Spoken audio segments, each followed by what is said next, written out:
Hello एमर्स, एक बार पुनः हम लोग आ गए हैं अपने टॉपिक को आगे बढ़ाने के लिए। तो जैसा कि आप सभी लोग पिछले वीडियो के अंदर ये देख चुके होंगे कि किस किस टाइप के क्वेश्चन आ रहे हैं मैकेनिकल प्रॉपर्टी ऑफ सॉलिड्स पे, और वहाँ हम लोगों ने क्वेश्चन नंबर 7 तक देखा था। 8वें की ओर बढ़ भी गए थे, क्वेश्चन लग भी गया था, पर अनफॉर्चुनेटली किसी कारणवश मुझे उस 8वें को एडिट करना पड़ा। रीज़न क्योंकि कुछ ऐसे ही मतलब इशू आ गए थे, तो उस इशू के कारण वहाँ से हटाना पड़ा हमको, और उस पहली बार मुझे वीडियो एडिट करना पड़ा। दैट मीन्स काइन मास्टर का यूज किया गया, उसमें आप जाके देखोगे भी तो पिछला वाला जो वीडियो है वहाँ पे हमको एडिट करना पड़ा। एडिट करने का कारण क्या था कि कुछ मतलब इशू आ गए थे। अब उस इशू के कारण मुझे क्वेश्चन नंबर 8 तो मतलब वहाँ पे लग भी गया था, लेकिन नहीं दिखाना पड़ा। तो मैं पुनः क्या करता हूँ, इस वाले में भी क्वेश्चन नंबर 8 से स्टार्ट करता हूँ ताकि आपको दिक्कत ना हो। ठीक है, तो क्वेश्चन नंबर 8 से स्टार्ट करेंगे। तो क्वेश्चन नंबर 8 क्या था, देखिएगा यहाँ पे। देखिए क्वेश्चन नंबर 8 है कि रबड़ की एक डोरी से 100 ग्राम तक भार लटकाने पर डोरी की लंबाई बढ़कर 60 सेंटीमीटर हो जाती है तथा 120 ग्राम का भार लटकाने पर लंबाई 70 सेंटीमीटर हो जाती है। डोरी की प्रारंभिक लंबाई ज्ञात कीजिए, कितने भार से डोरी की लंबाई 74 सेंटीमीटर हो जाएगी। ओके, तो चलिए इस क्वेश्चन को हम लोग देखते हैं। ओके, स्टार्ट करते हैं। अब क्वेश्चन क्या कह रहा है, तो क्वेश्चन जो कह रहा है पहले अपने भाषा में समझते हैं, ठीक है ना। तो स्ट्रिंग है एक रबड़ की, ये क्वेश्चन नंबर 8 है। 7 तक हम लोगों ने देख लिया था, 7वां होमवर्क भी आपको दे दिया गया था प्रॉपर। तो यहाँ पे कह रहा है कि भैया हमने एक डोरी ली है, ये रही डोरी। इसकी लंबाई शुरुआत में मैं मान लेता हूँ, सब कुछ करिए यहाँ पे फिक्स है।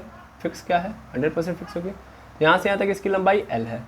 लेकिन जब मैं इसमें 100 ग्राम तक भार लटका रहा हूँ, 100 ग्राम का यहाँ पे मैंने क्या लटका दिया, भार 100 ग्राम का, तो जो इसकी लंबाई है वो क्या हो जा रही है, बढ़ के। ध्यान से समझिएगा, अभी क्या आएगा 100%। 100 ग्राम का लंबाई आप लगाओगे या लटकाओगे इस रबड़ के अंदर, तो ये जो रबड़ की डोरी है 100% क्या होगी, बढ़ेगी ही बढ़ेगी। तो बढ़ गई, तो बढ़ के कुछ इतना हो गई। पहले कितनी थी, L थी, पहले कितनी थी, L थी। लेकिन अभी क्या होगा, एक्स्ट्रा कुछ तो आया होगा, मतलब एक्स्ट्रा मान लेता हूँ स्मॉल L आया है, ठीक है, स्मॉल L आया है। तो ये दोनों मिला के, पहले L थी, पहले का मुझे पता नहीं, लेकिन अब जब मैं इस 100 ग्राम के भार को लटका रहा हूँ तो क्या मुझे मिल रहा है, तब मुझे इस पूरे रस्सी की या इस पूरे रबड़ की जो लंबाई नज़र आ रही है वो कितनी हो जा रही है, 60 सेंटीमीटर। सॉरी, यहाँ पे कितने सेंटीमीटर हो जा रही है, 60 सेंटीमीटर। ओके, ये तो फर्स्ट केस है। ऐसा ही एक दूसरा केस भी हो रहा है। दूसरा केस क्या हो रहा है, सेम कहानी में, भैया फिर से वही रबड़ हम ले रहे हैं जिसकी प्रारंभिक लंबाई क्या है, L है, मतलब शुरुआत में इसकी लेंथ L है। लेकिन इस बार कितना डाल रहे हैं हम लोग भार, 120 ग्राम, यानी 120 ग्राम का लटका रहे हैं ऑब्जेक्ट। तो क्या हो रहा है, तो इसकी जो लंबाई है वो L नहीं रह जा रही है, वो भी इंक्रीज कर रही है, 100% इंक्रीज करेगी। और वो अब कितनी हो जा रही है, तो अब 70 सेंटीमीटर हो जा रही है। कितनी हो जा रही है, 70 सेंटीमीटर। तो L तो रहा ही होगा, लेकिन अब L से थोड़ी सी लेंथ बढ़ गई होगी। तो यहाँ भी कितना बढ़ा होगा, तो सपोज कर लो यहाँ भी बढ़ाई दिया, तो इसको L1 मान लो और इसको क्या मान लो, L2। ठीक है, इसको L1 मान लो और इसको L2। एक सेकेंड कोई है, देख लीजिए पहले। चलिए ठीक है, ये क्या है, L2 है। दैट मीन्स ये ले दे के हमारा कितना हो जा रहा है, 70 सेंटीमीटर। तो क्वेश्चन क्या है, 100 ग्राम लटका रहा हूँ, तो पहले L था लेकिन अब कितना हो गया, 60 सेंटीमीटर लंबाई हो गई। अगर 120 ग्राम लटका रहा हूँ, पहले L था, अब कितना हो गया, 70 सेंटीमीटर। तो क्वेश्चन हमसे क्या पूछ रहा है, क्वेश्चन हमसे ये पूछ रहा है कि भैया वो बताइए कि इसकी प्रारंभिक लंबाई क्या थी, यानी ये जो L है, यानी पहले ये आखिर रस्सी या जो रबड़ है वो कैसा रहा था, मतलब कितनी लंबाई का था, कितनी लंबाई का रबड़ था कि भैया 100 ग्राम लटका रहा हूँ तो 60 सेंटीमीटर का हो जा रहा है, और 120 ग्राम लटका रहा हूँ तो 70 सेंटीमीटर का। तो क्वेश्चन में हमसे L का मान पूछ रहा है, बाकी कुछ और दिया है नहीं। अच्छा, दूसरा क्वेश्चन भी इसने डाला है कि भैया अगर मिल जा रहा है आपको प्रारंभिक लंबाई, तो उसके बाद ये बता दीजिएगा कि अगर मैं 74 सेंटीमीटर चाह रहा हूँ लंबाई करना, तो फिर मुझे कितना भार लटकाना पड़ेगा यहाँ पे इस रस्सी के अंदर। चलिए क्वेश्चन को स्टार्ट करते हैं और समझते हैं। जैसा कि आप देख पा रहे हैं, तो अभी ये डायग्राम या जो भी आपके सामने बना हुआ है, ताकि आप फील कर पाएँ क्वेश्चन को कि क्वेश्चन की प्रॉब्लम क्या है। ठीक है, तो यहाँ से आप ये देख पा रहे हो कि इसकी लंबाई के अंदर वृद्धि हो रही है, और पहले जो लंबाई थी मिल के कितनी हो जा रही है, 60 सेंटीमीटर। तो यहाँ से एक बात तो क्लियर है कि जो लंबाई में वृद्धि आ रही है पहले वाले केस में, वो कितनी आ रही है, तो सर टोटल कितनी हो जा रही है, 60। पहले कितनी थी, L, तो लंबाई में वृद्धि पहले केस में कितना हो रहा है, 60 माइनस L। दूसरे केस में अगर मैं निकालना चाहूँ कि भैया कितने की वृद्धि हुई है, तो कैसे निकालूंगा मैं, तो मुझे पता है कि पूरा कितना हो जा रहा है, पूरा हो जा रहा है 70 सेंटीमीटर, है ना।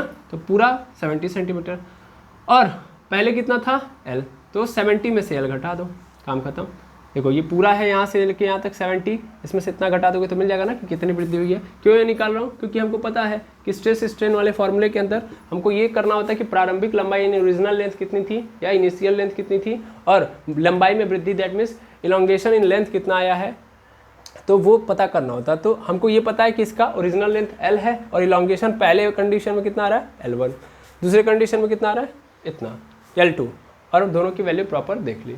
क्लियर है? इसमें कोई दुविधा तो नहीं रही होगी भाई, वृद्धि कितनी आ रही है आप समझ गए होंगे। अच्छा, इसके अलावा और क्या क्या निकाल सकते हो आप? तो 100 ग्राम का है तो 100 ग्राम से हमको पता है कि जब इस लटकेगा तो इसके ऊपर क्या लगेगा, ग्रेविटेशनल फोर्स, और उसी ग्रेविटेशनल फोर्स के कारण ये जो रबड़ है इसके अंदर इलोंगेशन आ रहा है ना। तो आखिर कितना ग्रेविटेशनल फोर्स लगेगा? तो 100% कितना लगेगा, mg लगेगा mg, बिल्कुल। अब m की वैल्यू कितनी है सर? m की वैल्यू है 100 ग्राम। ध्यान से समझिएगा, यहाँ पे एक्चुअल में हमको किस में दिया है, CGS में, तो हम भी CGS में ही लेके चलेंगे, सभी चीज़ें CGS में, तो CGS में लेके चलते हैं। g की वैल्यू कितनी है? तो g की वैल्यू होती है 10 मीटर पर सेकेंड स्क्वायर। भाई 10 मीटर पर सेकेंड स्क्वायर होती है, लेकिन मीटर में नहीं लेंगे, CGS है तो सेंटीमीटर, तो दैट मीन्स कितना हो जाएगा 1000 सेंटीमीटर हो जाएगा। भाई बाकी सब तो ठीक है, इन 10 मीटर मतलब 1000 सेंटीमीटर अपॉन पूरे नीचे सेकेंड स्क्वायर हो जाएगा mg। क्लियर है? ये पहले केस में ले रहा हूँ मैं, तो इसको मैं बोल सकता हूँ कि ये पहले पे लगने वाला फोर्स है, तो इसलिए मैं क्या बोलूँगा F1, और F1 मतलब m1g। अब ये भी निकाल लो, मतलब कितना फोर्स लग रहा है इस तार के अंदर, तो ये इतनी लंबाई में वृद्धि हो रही है, तो वो निकाल रहा हूँ मैं।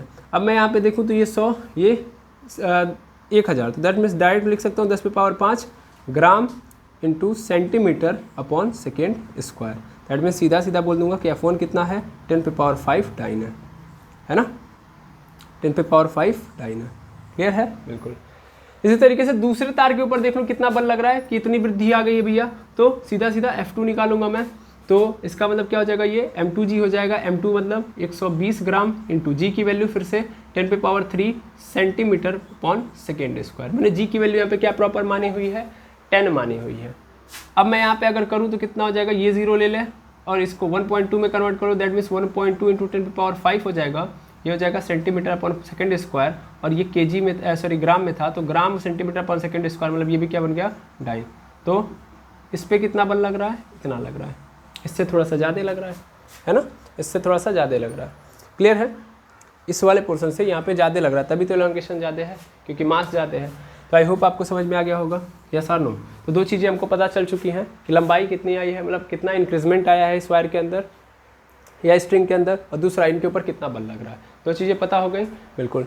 अब मैं बारी बारी क्या कर सकता हूँ, बारी बारी निकाल सकता हूँ, फॉर्मूले के ऊपर पुट कर सकता हूँ। लेकिन इन सभी बातों में एक बात आप समझिए कि रबड़ सेम है, तो इन दोनों का क्या यंग मॉडुलस ऑफ इलास्टिसिटी, क्योंकि यहाँ पे कैसा है लॉन्गिट्यूडनल स्ट्रेस या लॉन्गिट्यूडनल स्ट्रेन है, दैट मीन्स इनकी यंग मॉडुलस ऑफ इलास्टिसिटी क्या होगी, सेम होगी। यानी इसका भी y होगा तो इसका भी y होगा। ऐसा नहीं होगा कि ये y1 हो जाए और ये y2 हो जाए।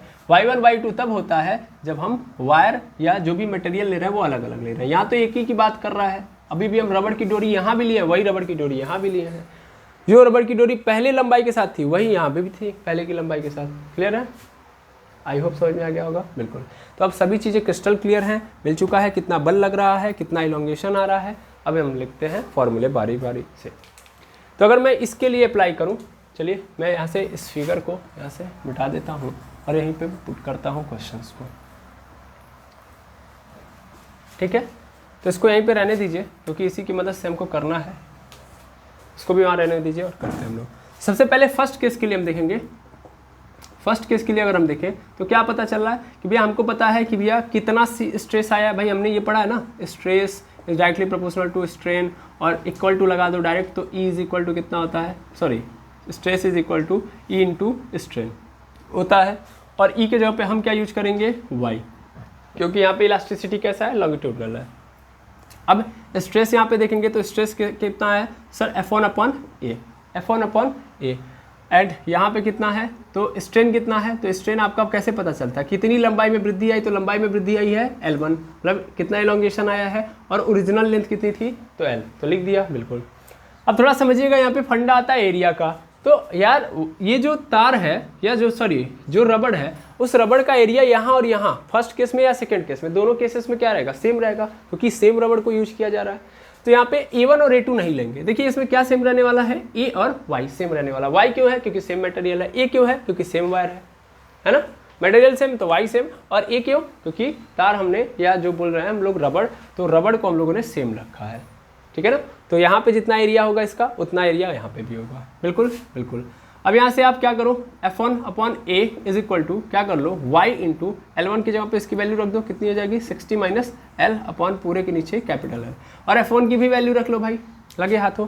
F1 की वैल्यू कितनी है 10⁵ ये इक्वेशन नंबर क्या ले लो 1। ऐसे ही सेकेंड केस में चले जाओ। सेकेंड केस में यहाँ भी सेम कहानी चलेगी कि भैया स्ट्रेस जो होगा इस वाले केस में, स्ट्रेस जो होगा वो डायरेक्टली प्रोपोर्शनल होगा। दैट मीन्स वहाँ से कहानी हम निकालेंगे Y इंटू क्या लेके आ जाएंगे, स्ट्रेन। ये आता है सबको, बिल्कुल। स्ट्रेस कितना होगा, तो सर यहाँ पे कितना बल लग रहा है, डिफॉर्मिंग फोर्स कितना है और उसका एरिया कितना है। तो एरिया अभी भी क्या रहेगा, ये रहेगा। Y इंटू स्ट्रेन कितना है, तो कितना इलॉन्गेशन आया है सर, L2 आया है। पहले कितना था, लंबाई कितना था, L था। अब F2 कितना है, तो 1.2 इंटू 10⁵ है अपॉन पूरे के नीचे A। और यहाँ पे Y तो सेम ही रहेगा, इंटू L2 कितना है, तो वो है 70 माइनस L अपॉन पूरे के नीचे कैपिटल L, ठीक है, बिल्कुल। इसको क्या ले लो, इक्वेशन नंबर 2। इक्वेशन नंबर 2 क्या करो, फर्स्ट में सेकंड से डिवाइड कर दो, गेम ओवर। इसको आप लोगों ने नोट कर लिया होगा। अब यहीं से आगे बढ़ जाते हैं हम लोग। इसको बस इतने के लिए रखा था ताकि हम यहाँ पे वैल्यू पुट कर पाएँ। चलिए अब मैं क्या करूँगा, फर्स्ट डिवाइड बाई सेकेंड, तो पुट करिए आप। तो क्या होगा 10⁵ अपॉन A, और इसमें डिवाइड करिए। ये फर्स्ट इक्वेशन था, फर्स्ट में हम लोग डिवाइड कर देंगे 1.2 इंटू 10⁵A हो जाएगा, इज इक्वल टू यहाँ पे क्या हो जाएगा Y into 60 minus L upon L, first ये था, और सेकेंड क्या है ये Y into 70 minus L upon L, ठीक है, बिल्कुल। देखो क्या क्या कट जा रहा है, तो सिंपल है, या तो पलट के काटो या तो जैसे भी काटो। तो ये A से A कैंसिल हो गया, यहाँ पे L से L कैंसिल हो गया, Y से Y कैंसिल हो गया, कैंसिल हो गया। क्या आया मेरे पास, मेरे पास आ चुका है 10⁵ upon 1.2 into 10⁵ is equal to, यहाँ पे आ चुका है 60 minus L upon 70 minus L आ गया। यहाँ से आप क्या कर लो, सॉल्व कर लो, आराम से आपको आंसर मिल जाएगा। ओके, चलिए सॉल्व कर लेते हैं हम लोग। यहाँ से सॉल्व करेंगे हम लोग तो क्या आएगा, यहाँ पे आ जाएगा 10⁵ इंटू 70 माइनस 10⁵ इंटू L हो जाएगा, इज इक्वल टू इधर क्या हो जाएगा, इधर हो जाएगा आपका। अच्छा यहाँ पे भी पहले रिड्यूस कर लो, सॉरी यहाँ पे इतना टफ कौन लेके चलेगा, इतना तामझाम लेने से कोई फ़ायदा नहीं है। 70 माइनस L, भाई यहाँ पे देखो 10⁵ से 10⁵ कैंसिल हो जाएगा ना, यहाँ पे क्या बचेगा 1 ही बचेगा। दैट मीन्स क्या बचा मेरे पास, यहाँ पे बचा है 1/1.2 is equal to 60 minus L upon 70 minus L। Cross multiplication कर लो, अपने आप मामला क्लियर हो जाएगा। यहाँ पे क्या हो जाएगा 70 माइनस L और 70 माइनस L, क्योंकि 1 से मल्टीप्लाई होगा 70 माइनस L होगा, इधर हो जाएगा 1.2 इंटू 60 माइनस L हो जाएगा। चलो सॉल्व करो इसको, तो ये हो जाएगा 70 माइनस L ही रहेगा, यहाँ पे हो जाएगा 1.2, तो 60 में हम मल्टीप्लाई कर देते हैं 1.2 से। अब 60 इंटू 1.2 मतलब क्या होगा, 1.2 मतलब सीधा 12/10 लिख लो, यही तो। अब 10 से काट दो 6 बार में, 12 छके 72, सर ये आ जाएगा, बिल्कुल। यानी आंसर क्या होगा 1.2 का अगर 60 में करेंगे तो कितना हो जाएगा 72। क्लियर है, हाँ या ना, बिल्कुल। अब यहाँ से 1.2 का मल्टीप्लाई कर दो 2 में, तो दैट मीन्स यहाँ पे क्या होगा 1.2 इंटू 2, फिर से लिख सकता हूँ मैं इसको 12/10, क्या होगा, काट दो इसको, तो ये कट जाएगा कितनी बार में, 5 बार में। यहाँ पे तो ये कट जाएगा 5 बार में, दैट मीन्स हो जाएगा हमारे पास 12/5, 12/5 डिवाइड कर दो, 5 दूना 10, 5 दूना 10, वो सॉरी 2 नहीं था, ये L है, ये गलत हो गया, माफ़ी चाहेंगे, थोड़ा अपने ही शब्दों में मैं फंस गया। यहाँ पे क्या है L है तो L है, चलिए ठीक है। इसका इसमें करेंगे तो क्या हो जाएगा 1.2 L हो जाएगा। देखिए 2 और L एक ही तरह लग रहा है, इसलिए मैं थोड़ा क्लियर कर दे रहा हूँ। 1.2 L दिख रहा है नीचे, ठीक दिख रहा है।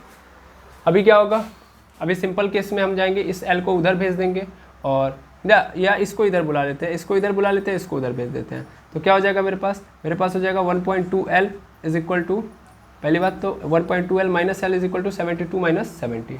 सॉल्व कर लो इसको, आंसर मिल जाएगा। यहाँ पे 1.2 L में से L चला जाएगा, कितना बचेगा 0.2 L बच जाएगा। यहाँ पे कितना बच जाएगा, यहाँ पे 72 में से 70 जाएगा, दैट मीन्स कितना बच जाएगा, तो बच जाएगा मेरे पास यहाँ पे 2 बच जाएगा, बिल्कुल। अब क्या आएगा, तो 0.2 दैट मीन्स एल को उधर कर दो, 0.2 को इधर कर दो तो ये रहा 2 और यहाँ पे आ गया 0.2, काट दो इसको, कितनी बार में कट जाएगा 10 बार में, यानी क्या मिल गया हमको 10 सेंटीमीटर। तो हमारे पास क्या आ चुका है 10 सेंटीमीटर। क्लियर है। सबसे पहले आप क्या करिए, इतना नोट कर लीजिए क्योंकि मैं मिटाऊंगा तो फिर दिक्कत होगी। कर लिया होगा आपने, ठीक। तो यानी ये समझ में आ गया कि जो वायर था, या सिंपल बोलूँ तो जो रबड़ की डोरी थी, स्ट्रिंग ऑफ रबड़, वो क्या थी 10 सेंटीमीटर की थी। 100 ग्राम डाला तो 60 सेंटीमीटर की हो गई, यानी 50 सेंटीमीटर बढ़ गया। जब 120 ग्राम डाला तो 70 सेंटीमीटर का हो गया, दैट मीन्स 60 ग्राम बढ़ गया, सॉरी 60 सेंटीमीटर बढ़ गया। यहाँ पे सेंटीमीटर की मैं बात कर रहा हूँ, वहाँ पे 60 सेंटीमीटर बढ़ गया, तो 60 सेंटीमीटर का हो गया मतलब 50 सेंटीमीटर बढ़ा। यहाँ पे 70 सेंटीमीटर का हो गया मतलब 60 सेंटीमीटर बढ़ गया। यानी शुरुआत में रस्सी की लंबाई कितनी है, उस डोरी की लंबाई कितनी है, तो 10 सेंटीमीटर है। आई होप समझ में आ गया होगा, बिल्कुल। तो अभी क्वेश्चन यहीं पे खत्म नहीं हुआ, ये तो हमको मिल गया प्रारंभिक लंबाई यानी एल की वैल्यू। अब क्वेश्चन यहाँ से दूसरा स्टार्ट होता है। दूसरा क्या स्टार्ट होता है, इतना आप लोगों ने देख लिया, लिख लिया, चलिए आगे देखते हैं हम लोग। दूसरा हमारे पास स्टार्ट होता है क्वेश्चन इसी में कि तुमको क्या क्या पता चल चुका है। हमको पता चल चुका है सर कि एल कितना है, तो एल हमको मिल चुका है 10 सेंटीमीटर। अलग अलग सिचुएशन में हमको मिल चुका है 10 की वैल्यू, एल की वैल्यू। अब ये कह रहा है कि मैं चाह रहा हूं कि अभी क्या हो जाए कि उस रस्सी के ऊपर तुम भार लटकाओ, दैट मीन्स वही डोरी है, वो रस्सी है, उसके ऊपर तुम मास को रखो यहाँ पे। लेकिन मास के रखने से पहले ये 10 सेंटीमीटर है, लेकिन जो ही मैं इस एम मास को लटकाऊं तो इस रस्सी का जो लेंथ हो जाए, या ये जो डोरी है उसकी जो लेंथ हो जाए इंक्रीज होकर, वो कितनी हो जाए 74 सेंटीमीटर हो जाए। पहले 10 सेंटीमीटर है, लेकिन अब कितना हो जाए 74। तो इसका मतलब ये कितने की वृद्धि चाहते हैं भैया, ये कितने की वृद्धि चाहते हैं, पहले ऑलरेडी 10 सेंटीमीटर है ये है, लेकिन ये चाहते हैं कि नहीं 74 हो जाए। दैट मीन से कितना एक्स्ट्रा चाह रहे हैं, ये चाह रहे हैं 64 सेंटीमीटर। इसका मतलब ये जो डेल्टा एल, या सिंपल बोलूँ तो elongation in that condition of string कितना चाह रहे हैं, ये 64 सेंटीमीटर का चाह रहे हैं। ठीक है, बिल्कुल। और इन्होंने क्या नहीं दिया है, तो इन्होंने कुछ दिया हुआ नहीं है। यहाँ पे इंपॉर्टेंट बात है, इन्होंने कुछ दिया नहीं, मतलब ये दो चीज़ें दे दी हैं, अब इसके अलावा इन्होंने कुछ नहीं दिया है। अब कह रहे हैं बाकी जो है वो उस क्वेश्चन से लगा लो, उस क्वेश्चन से निकाल लो, बाकी का जो क्वेश्चन था उससे निकाल लो। तो हम क्या करेंगे, हम लोग पहले का कोई केस लेंगे और यहाँ पे सॉल्व करेंगे। अगर मैं यहाँ पे देखूँ तो मैं अगर यहाँ पे देखूँ तो मैं मानूंगा कि मान लो यहाँ पे एम मास है, तो एम मास के कारण यहाँ पे एम जी लग रहा होगा, और एम जी के कारण यहाँ पे एफ फोर्स आ रहा होगा, बिल्कुल। तो इसका मतलब एफ फोर्स होगा, और इसका भी एरिया उतना ही होगा जितना बाकी पहले वाले केसेस में था। तो एफ अपॉन ए होगा इंटू वाई इंटू यहाँ पे क्या हो जाएगा वाई इंटू कितनी लंबाई में वृद्धि हुई है और कितना पहले था। तो अगर मैं देखूँ यहाँ पे तो F upon A is equal to Y into यहाँ पे कितना हो जाएगा 64 अपॉन एल की वैल्यू कितनी हो जाएगी 10, इतना होगा। इसको भी काट दो तो क्या बन जाएगा आपका 6.4 बन जाएगा, 6.4 यानी वाई इंटू 6.4 होगा। अब इसको क्या मान लो तुम, इक्वेशन नंबर 3। और आपको पता होगा कि इक्वेशन नंबर 1 और इक्वेशन नंबर 2 भी हम लोगों ने बनाया था, जहाँ पे हम लोगों ने देखा था कि f1 अपॉन ए था, y इंटू था 60 माइनस एल अपॉन एल, इसको इक्वेशन नंबर 1 मान था। और f2 upon A is equal to Y into 70 minus L upon L, इसको माना था हम लोगों ने इक्वेशन नंबर 2 माना था। हम क्या करेंगे, हम सिंपल काम यहाँ पे करने वाले हैं, हम किसी एक इक्वेशन को पकड़ेंगे और उससे डिवाइड कर देंगे। क्यों करेंगे अभी आपको समझ में आ जाएगा। तो 2 से आप क्या कर दीजिए 3 में डिवाइड कर दीजिए, सीधा काम करिए, ठीक है ना। दैट मीन्स यहाँ पे क्या करिए 2 से डिवाइड कर दीजिए 3 को, करिए। तो 2 है क्या मेरे पास, तो 2 है मेरे पास f2 upon A is equal to Y into 70 minus L upon L, ठीक है। अच्छा, अब यहाँ पे देखेंगे हम लोग f2 की भी वैल्यू हमको दी गई थी, तो वो कितनी थी 1.2। अच्छा नहीं, डिवाइड करना ना, तो फटाफट डिवाइड भी कर लीजिए इसको। ये f अपॉन ए हो जाएगा is equal to not equal to, अब अपॉन लगा के जल्दी कर लीजिए, बीच में यहाँ पे इक्वल रहने दीजिए। तो y इंटू यहाँ पे हो जाएगा y इंटू 6.4 हो जाएगा। या अगर आपको नहीं समझ में आ रहा है, यहाँ पे कन्फ्यूजन हो, क्योंकि कई लोग कन्फ्यूज हो जाते हैं, तो यहाँ पे मैं l अपॉन कैपिटल L लिख दे रहा हूँ, ओके। इससे और ईजी हो जाएगा, इसलिए मैं कर रहा हूँ। तो यहाँ पे देखेंगे क्या होगा, ए से ए तो कैंसिल आउट हो जाएगा, बिल्कुल। f2 की वैल्यू हमको प्रॉपर पता है, वो कितनी होगी, तो f2 की वैल्यू यहाँ पे थी 1.2 इंटू 10⁵ डाइन, क्लियर है। और ये f कहाँ चला आएगा, इसके नीचे, यही मुझे पता करना है क्योंकि ये मुझे पता नहीं है। जब ये पता चल जाएगा तो मैं यहाँ से निकाल लूँगा। फिर अब इसके बाद क्या होगा, इसके बाद अगर देखोगे तो इज इक्वल टू जाओ, यहाँ पे y है तो y से y भी कैंसिल हो गया, l से l भी कैंसिल हो गया, ये l कहाँ आ गया नीचे। अब देखो 70 माइनस एल है, तो 70 माइनस एल मतलब 10 हो गया, और यहाँ पे क्या है स्मॉल एल है, तो स्मॉल एल मतलब कितना मैं चाहता हूँ, स्मॉल एल की वैल्यू है 64 है, 64 रख दो और डिराइव करो, आराम से आंसर मिल जाएगा। जैसे यहाँ पे क्या होगा, यहाँ पे देखेंगे हम लोग, यहाँ पे हो जाएगा 1.2 इंटू 10 पे पावर 5 ऐसे रहेगा। यहाँ पे देखो नीचे f है, यहाँ पे 60 है अपॉन 64, ठीक है। यहाँ से कट किया जा सकता है, बिल्कुल किया जा सकता है, यहाँ पे 15/16 हो जाएगा, ठीक, 15/16। अब क्या कर लो, इसको इधर भेज दो, इसको इधर और इसको इधर भेज दो, तो यहाँ पे क्या हो जाएगा, यहाँ पे हो जाएगा आपका 1.2 इंटू 10 पे पावर 5 इंटू 16 अपॉन पूरे के नीचे 15, और इधर क्या हो जाएगा आपका f हो जाएगा, हो जाएगा। अच्छा, ये और क्रिटिकल ना हो इसके लिए मैं एक और तरीका आपको दे देता हूँ। देखिए आप डायरेक्ट क्या करिए कि इस F2 की जगह पे ना mg रख लीजिए, ऐसे कर लीजिए mg, 120 ग्राम था तो 120 ग्राम इंटू जी कर लीजिए, ऐसे कर लीजिए, ज़्यादा ईजी हो जाएगा। 120 ग्राम इंटू जी, जी मतलब capital G, sorry capital G कर रहा हूँ, ग्रेविटेशनल एक्सीलरेशन। ऐसे यहाँ पे आप कर लीजिए m इंटू जी वाला पोर्शन, ये ज़्यादा इजी पड़ जाएगा आपके लिए। देखिए मैं जानबूझ के ऐसे करता हूँ ताकि आपको ये पता लग जाए कि देखिए इस तरीके से क्वेश्चन लेके जाएंगे तो क्रिटिकल बनेगा, ठीक है। डायरेक्ट कर दूंगा तो फिर आपके लिए एक्स्ट्रा प्रोविजन हो जाएगा। देखिए यहाँ से भी हमारा आंसर आएगा और यहाँ से भी आ जाएगा, यहाँ से आसान आएगा, इसीलिए हम लोगों को क्या करना चाहिए, यहाँ पे ये करना चाहिए कि यहाँ पे 120 ग्राम गुणे जी अप्लाई करना चाहिए, और यहाँ पे क्या करना चाहिए, m इंटू जी अप्लाई करना चाहिए, ताकि जी से जी क्या हो जाएगा, खत्म। तो वो सारा लोचा ही नहीं रहेगा, जब वो लोचा रहेगा ही नहीं तो आसान हो जाएगा हमारा क्वेश्चन। तो यानी हमारे पास यहाँ पे क्या बचा, तो 120/m बचा। अब करेंगे तो आराम से हो जाएगा। कैसे, तो देखिए हमारे पास क्या हो गया, 120/m बचा है, और इधर क्या बचा है, इधर बचा है हमारे पास 15/16, 16 को उधर 15 को इधर और m को उधर कर दीजिए, तो 120 गुणे 16 हो जाएगा बटा नीचे 15 और is equal to m।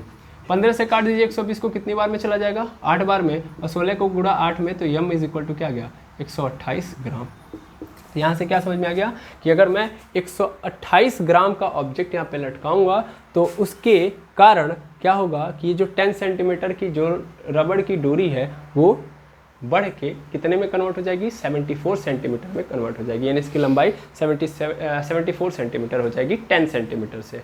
Clear है, कब, जब मैं 128 ग्राम लटकाऊंगा।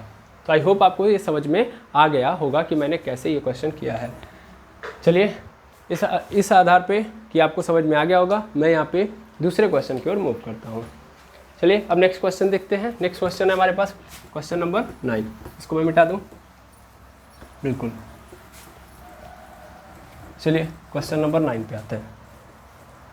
अब क्वेश्चन नंबर 9 क्या है ये देखिएगा।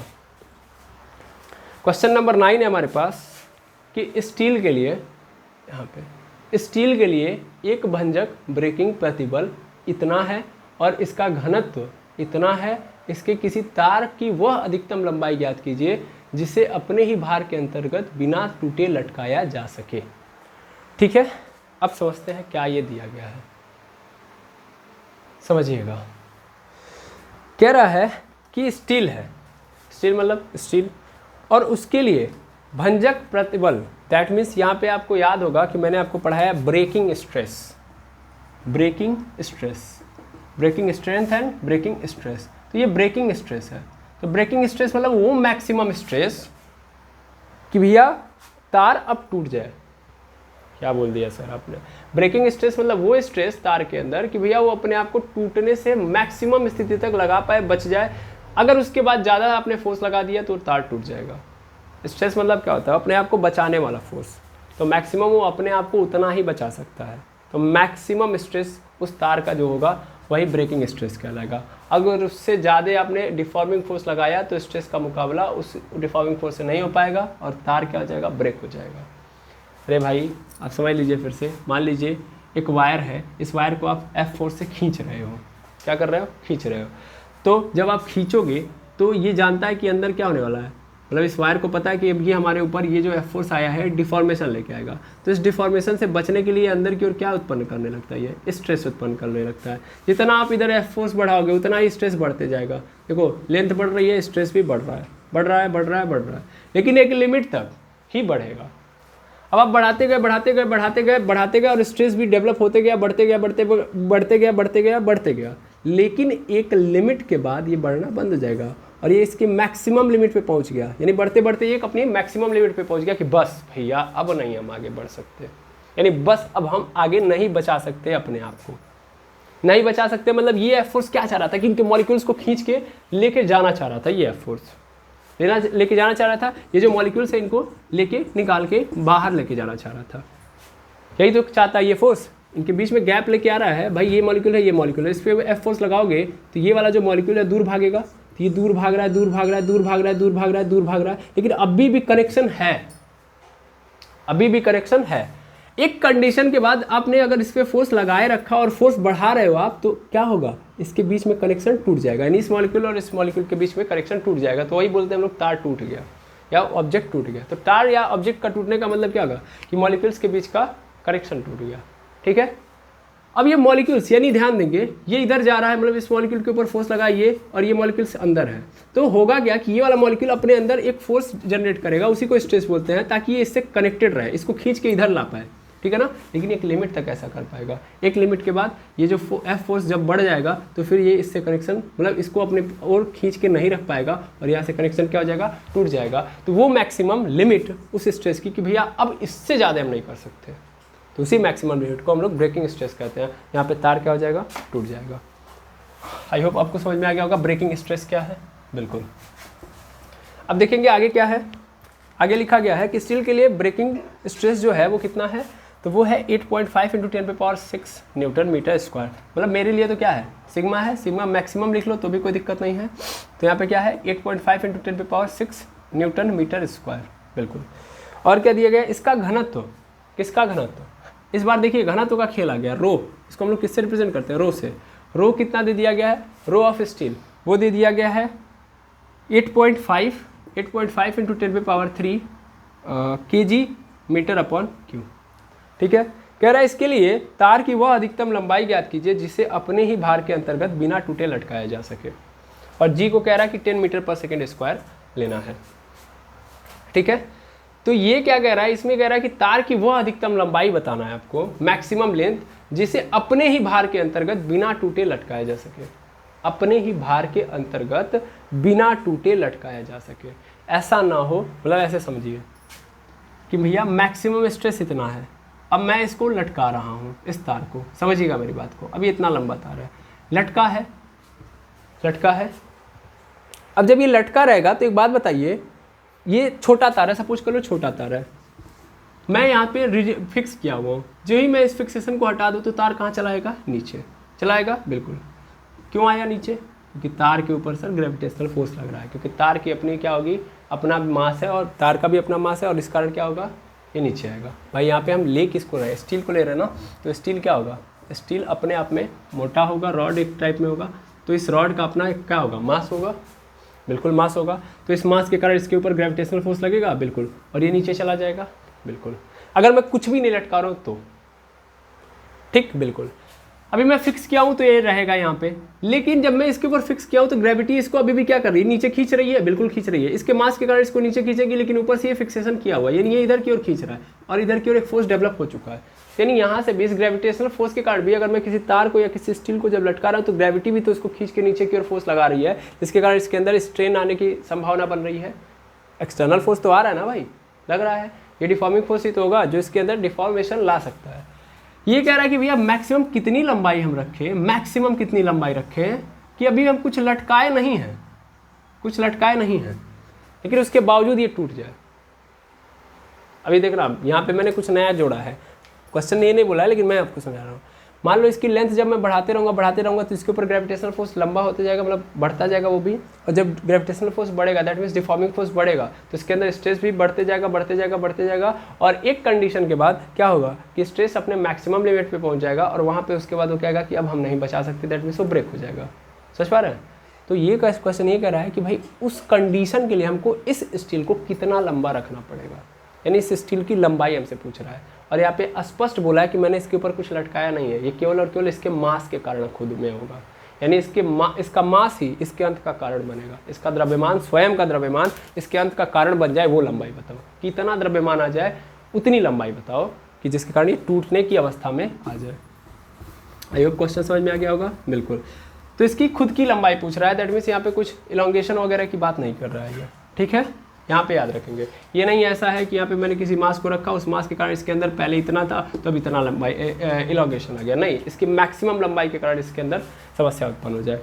बहुत समझा दिया, बहुत समझा दिया, बहुत समझा दिया, समझ में आ गया, समझ में आ गया, समझ में आ गया। अब आगे बढ़े, आगे बढ़े, आगे बढ़े।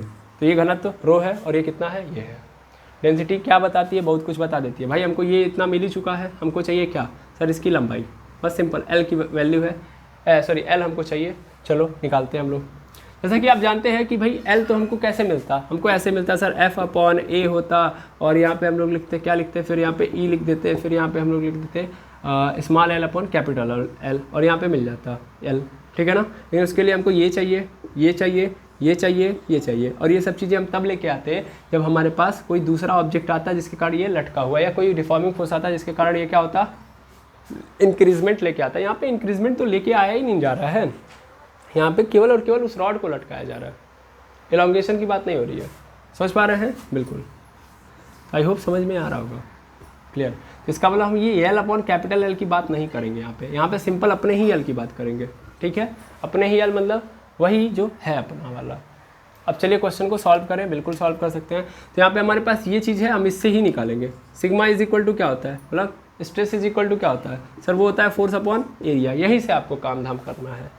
अब देखो यार, यहाँ पे हमारे पास ये जो रो आया है इससे रिलेटेड तो नहीं है, चाहे मैं बड़ा वाला फार्मूला ले लूँ चाहे छोटा वाला, कोई भी फार्मूले में रो तो नहीं आता है। तो इस रो को हमको 100% कन्वर्ट करना पड़ेगा। तो इसके लिए आपको पता होगा कि जो घनत्व होता है, घनत्व का मतलब होता है मास, यानी द्रव्यमान बटा आयतन होता है, द्रव्यमान बटा आयतन। घनत्व मतलब द्रव्यमान बटा आयतन। डेंसिटी मतलब मास अपॉन वॉल्यूम। अब समझते हैं क्या हो रहा है। डेंसिटी रो है और इसकी वैल्यू दी गई है, लेकिन उसके पहले थोड़ा कन्वर्सेशन करते हैं। भाई मास कितना है सर, मास इसका नहीं पता।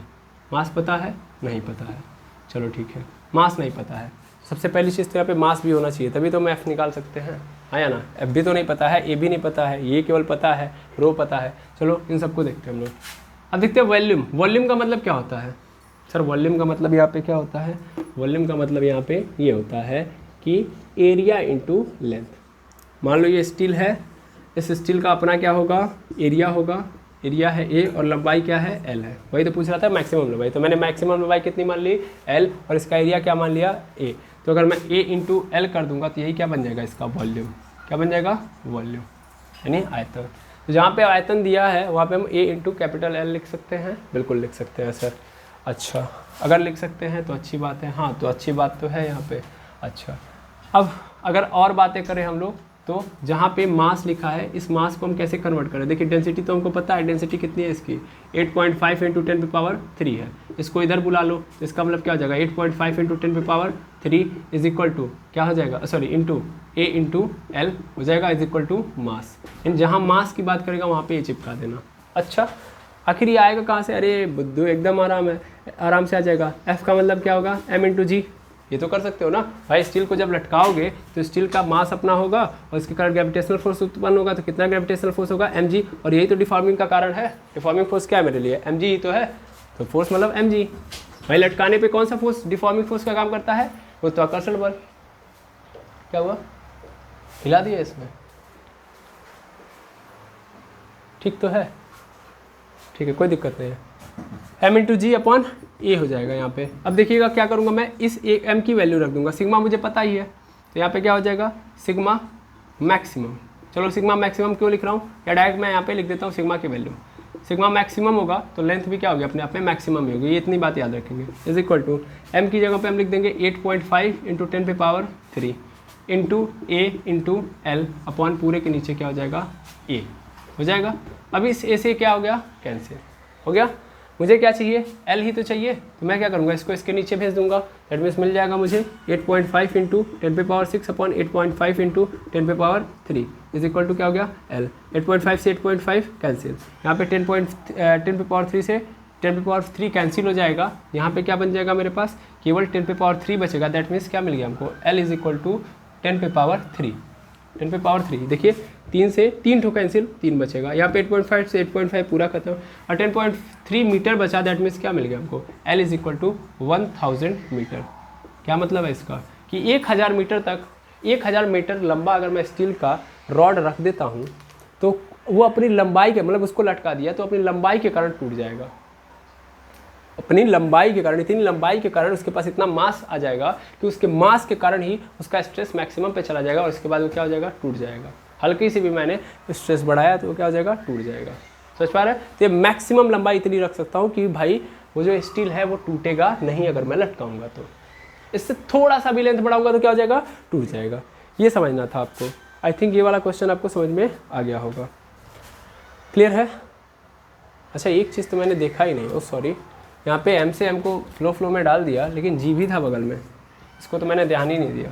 तो जी भी है बगल में, इसको भी रख लीजिए 10, जी को 10 रखना था, ये तो मैंने ध्यान ही नहीं दिया। अभी मैं क्वेश्चन देख रहा हूँ जी = 10 लिखा है तो वो तो ध्यान ही नहीं दिया।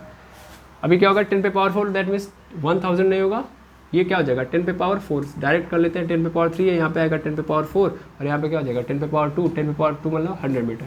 हम भी सोच रहे हैं 1000 मीटर बहुत लंबा हो जाएगा, है ना, यानी 100 मीटर तक हम उसको लटका सकते हैं। 100 मीटर की लंबाई वाले रॉड को लटकाएंगे तो टूटेगा नहीं, लेकिन थोड़ी सी भी लंबाई बढ़ाएंगे तो फिर अब वो अपने भार के कारण ही टूट जाएगा।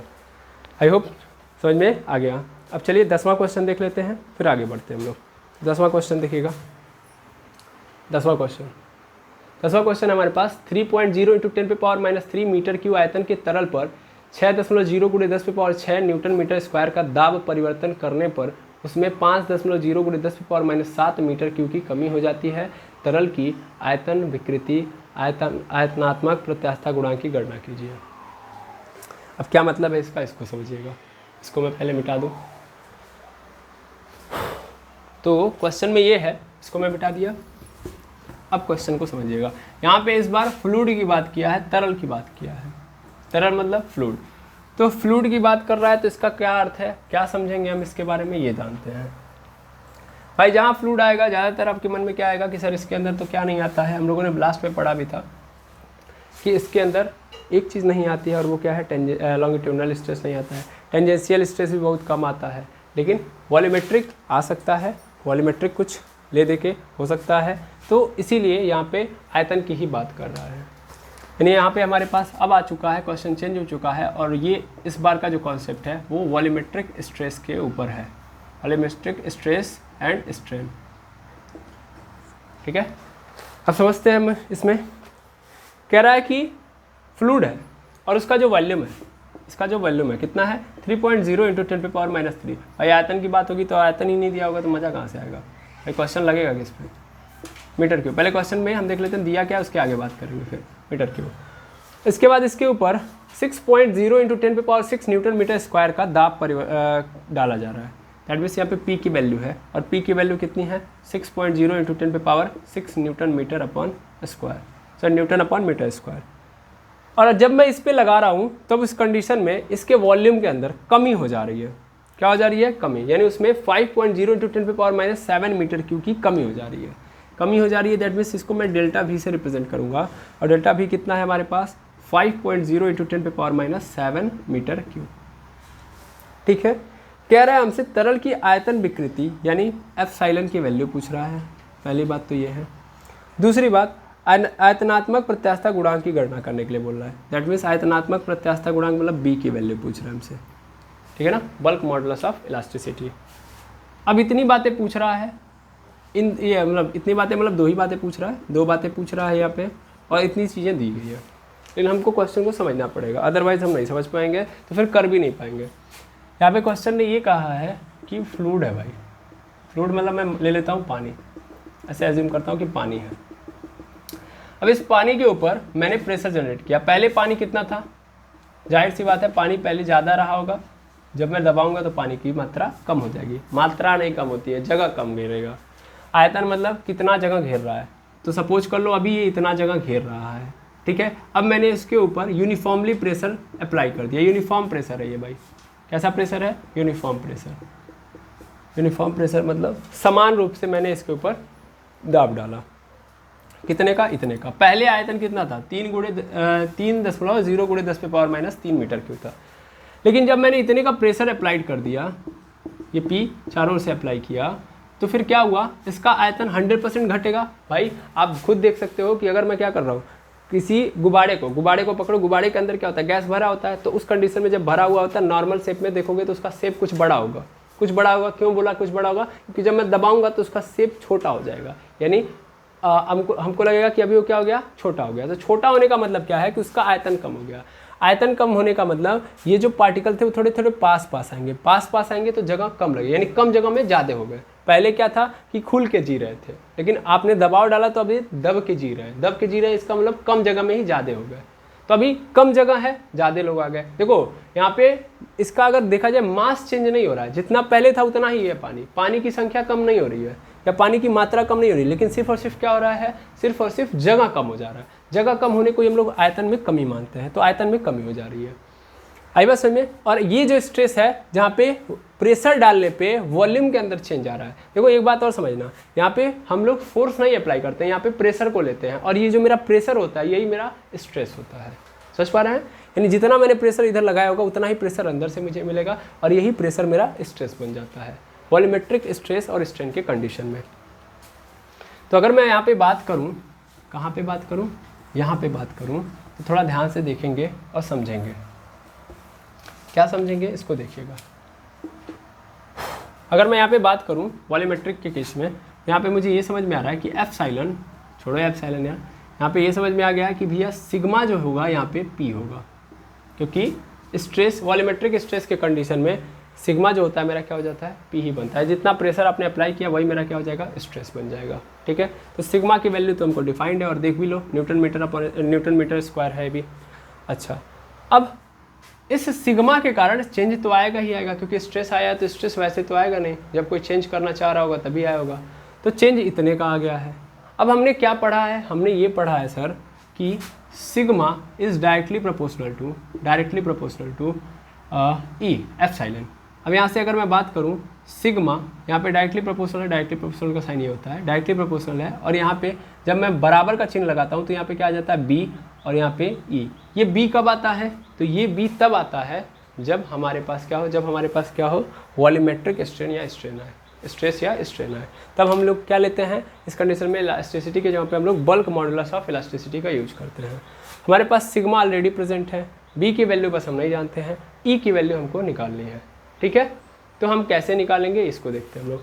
सबसे पहले हमसे ई पूछा है, क्या पूछा है, ई। तो ई होगा क्या, पहले इसको समझो। देखो ई का मतलब यहाँ पे होगा डेल्टा बी, अलग अलग भी तो निकाल सकते हैं हम लोग भाई, डायरेक्ट हम बी थोड़ी ना निकालेंगे, हम स्ट्रेस को अलग चाहे निकाल सकते हैं, ई को अलग निकाल सकते हैं। तो जो ई होगा वो कितना होगा सर, वो होगा डेल्टा बी अपॉन बी।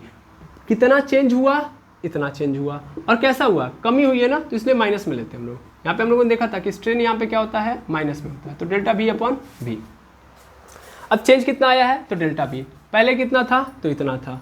चलो लिख लो, एप्सिलॉन माइनस डेल्टा बी है, तो डेल्टा बी की वैल्यू कितनी रख देंगे हम लोग, डेल्टा बी की वैल्यू सर लिखेंगे 5.0 इंटू 10⁻⁷ अपॉन पूरे के नीचे कितना है, वी कितना था, पहले कितना था 3.0 इंटू 10⁻3। ठीक है, ये मीटर क्यू, ये मीटर क्यू, मीटर क्यू से मीटर क्यू कैंसिल, क्योंकि यूनिट लेस होती है ये।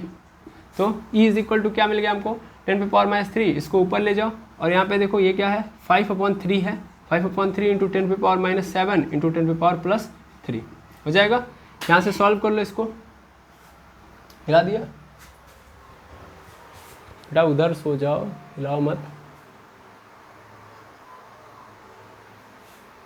सॉरी माफ़ी चाहेंगे। 5/3 यहाँ पे क्या हो जाएगा, -7 + 3, क्या मिल गया मुझे मिल गया एप्सिलॉन इज इक्वल टू 5/3 है, तो इसको सॉल्व करेंगे हमको कितना मिलेगा, 3.67 मिल गया, 1.67, दैट मीन्स 3 × 3, फिर 3 × 6 = 18, फिर 3 × 6 = 18, दैट मीन्स 1.67 हो गया, और इंटू 10⁻⁷ 10⁻+3, दैट मीन्स आ गया 10⁻⁴। ये आ गया हमारे पास ई की वैल्यू, यानी एप्सिलॉन नॉट की, नॉट यहाँ पे नहीं है, एप्सिलॉन, यानी यही हमारा स्ट्रेन है। तो स्ट्रेन इतना आएगा, इतना स्ट्रेन आ गया। अब इसको यहाँ पे रख दो, सिग्मा की वैल्यू पता ही है, तो आपको बी मिल जाएगा आराम से, बिल्कुल। चलिए कर लेते हैं हम लोग, तो यहाँ पे हम लोग डिफाइन कर लेते हैं इसको भी। यहाँ पे सिग्मा की वैल्यू कितनी है, सिग्मा की वैल्यू हमारे पास है 6.0 इंटू 10 पे पावर है हमारे पास 6 is into, not is into, is equal to B ऐसे रहेगा। ई की वैल्यू कितनी आई है, 1.67 इंटू 10⁻⁴। यहाँ से हटाओ, जगह ही कम पड़ जाती है कभी कभी, 6.0 इंटू 10 पे power 6 is equal to b is equal to कहाँ लग जा रहा है यार, 1.67 इंटू 10 पे पावर -4। b की वैल्यू निकालनी है तो इसको इधर भेज देंगे हम लोग, तो 6.0 इंटू 10 पे पावर 6 अपॉन पूरे के नीचे 1.67 इंटू 10 पे power -4 is equal to b हो गया। इसको सॉल्व कर लो, 10 पे पावर -4 है, ऊपर चला जाएगा तो कितना हो जाएगा, 10 पे पावर +10 हो जाएगा, माइनस है ऊपर जाएगा तो प्लस में हो जाएगा, तो 6 और 4 ऐड हो जाएगा, और यहाँ से 1.67 से डिवाइड कर दो। अच्छा 1.67 था, इसको डायरेक्ट क्या कर लो, 5/3 लिख दो, है ना, 5/3 लिख दोगे तो ज़्यादा बेटर रहेगा। तो ये 3 चला जाएगा ऊपर, ये 3 कहाँ चला जाएगा ऊपर, तो क्या हो जाएगा 6 3 जा 18 हो जाएगा, क्या हो जाएगा 6 3 जा 18, और पूरे के नीचे 5, और इधर क्या हो जाएगा 10 पे पावर 10, डायरेक्ट ये लिख दो 10 पे power 10 is equal to B. 5 से डिवाइड कर दो, 5 3 जा 15, और फिर इसके पास गया 5 6 जा 13, यानी कितना हो गया 3.6 इंटू 10 पे पावर 10, ये हो गया हमारा b इज इक्वल टू क्या गया 3.6 इंटू 10 पे पावर 10, और ये होगा न्यूटन अपॉन मीटर स्क्वायर, क्योंकि यहाँ पे कोफिशिएंट जो होता है या कांस्टेंट जो होता है उसका भी यूनिट वही होता है जो हमारे स्ट्रेस का होता है, क्योंकि ये जो स्ट्रेन है वो यूनिटलेस है, तो इस कारण इसका इसके बराबर हो जाता है। आई होप समझ में आ गया होगा, बिल्कुल। तो इस तरीके से आप लोगों ने 10वां क्वेश्चन भी देख लिया, ये क्वेश्चन नंबर क्या था 10 था।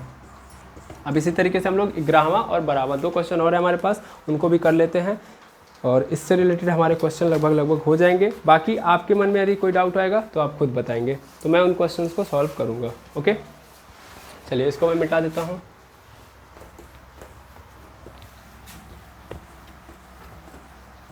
अब देखिएगा क्वेश्चन क्या है हमारे पास, फिर से क्वेश्चन नंबर 11। तो क्वेश्चन नंबर 11 हमारे पास है, यहाँ पे देख पाएंगे कि धातु का एक घन 4 गीगापास्कल के हाइड्रोस्टैटिक दबाव के अधीन है, घन की भुजा की लंबाई में प्रतिशत परिवर्तन करीब है। सिंपल यहाँ पे MCQ का एक क्वेश्चन था, कई सारे ऑप्शन भी थे, तो मैंने ऑप्शन तो नहीं रखा है यहाँ पे, मैं सीधा ये दे रहा हूँ आपको। चलिए देखते हैं हम लोग क्या होता है। ओके, स्टार्ट करें। बिल्कुल भाई, एक मेटल है और मेटल का क्यूब है। सिंपल क्या है, मेटल का एक क्यूब है, मेटल का एक क्यूब है। क्वेश्चन देखेंगे, अच्छा क्वेश्चन है ये। तो ये मेटल का एक क्यूब है। अब क्यूब की एक प्रॉपर्टी होती है, क्यूब की प्रॉपर्टी क्या होती है कि उसकी सभी साइड्स क्या होती हैं, सभी साइड्स क्या होती हैं, आपस में इक्वल होती हैं। ये ए है, ये ए है, और ये भी क्या होगा, ए होगा। ठीक है, इन सभी साइड्स इसकी क्या होती हैं, इक्वल होती हैं। इसके ऊपर 4 गीगापास्कल का क्या किया जा रहा है, हाइड्रोस्टैटिक प्रेशर अप्लाई किया जा रहा है, यानी इसके ऊपर हाइड्रोस्टैटिक प्रेशर अप्लाई किया जा रहा है। क्लियर है, और ये चारों ओर से होगा, सिंपल, इसके ऊपर चारों ओर से प्रेशर लगा हुआ है, क्योंकि यूनिफॉर्म प्रेशर लगाओगे तभी काम बनेगा। कह रहा है कि इसकी भुजा के अंदर, दैट मीन्स इसकी साइड्स के अंदर, जो साइड्स हैं उनके अंदर कितना चेंज आएगा। बिल्कुल सही बात है, अगर मान लो प्रेशर जनरेट करूँगा मैं इनके अंदर, मतलब प्रेशर लगाऊंगा तो क्या होगा, इसकी साइड्स या ये जो शेप है वो क्या होगा, छोटा होगा। छोटा होने का मतलब क्या है, छोटा होने का मतलब यहाँ पे सिंपल मतलब ये है कि ये जो घन है वो उसकी जो साइड्स हैं वो क्या होंगी, छोटी होंगी, यानी जो पहले ए थी वो अब चेंज होके किस में कन्वर्ट हो जाएंगी, वो कन्वर्ट होंगी थोड़ी सी कम में। दैट मीन्स वो थोड़ा सा कम हो जाएंगी। पहले ए है लेकिन अभी ए नहीं देंगी, ए से कम हो जाएंगी। सपोज कर लो पहले 10 हैं तो अभी कितनी हो जाएंगी, 8 हो जाएंगी, 9 हो जाएंगी। वो मैंने जस्ट यही बताने के लिए समझाया कि भैया यहाँ पे कम होंगे। क्लियर है, यानी चेंज आएगा। तो कितना चेंज आएगा यही हमसे क्वेश्चन पूछ रहा है, और ये भी कैसा क्वेश्चन है, ये भी वॉल्यूमेट्रिक स्ट्रेस एंड स्ट्रेन पे बेस्ड क्वेश्चन है। वॉल्यूमेट्रिक स्ट्रेस एंड स्ट्रेन पे बेस्ड क्वेश्चन है। ठीक है, अब देखा जाए।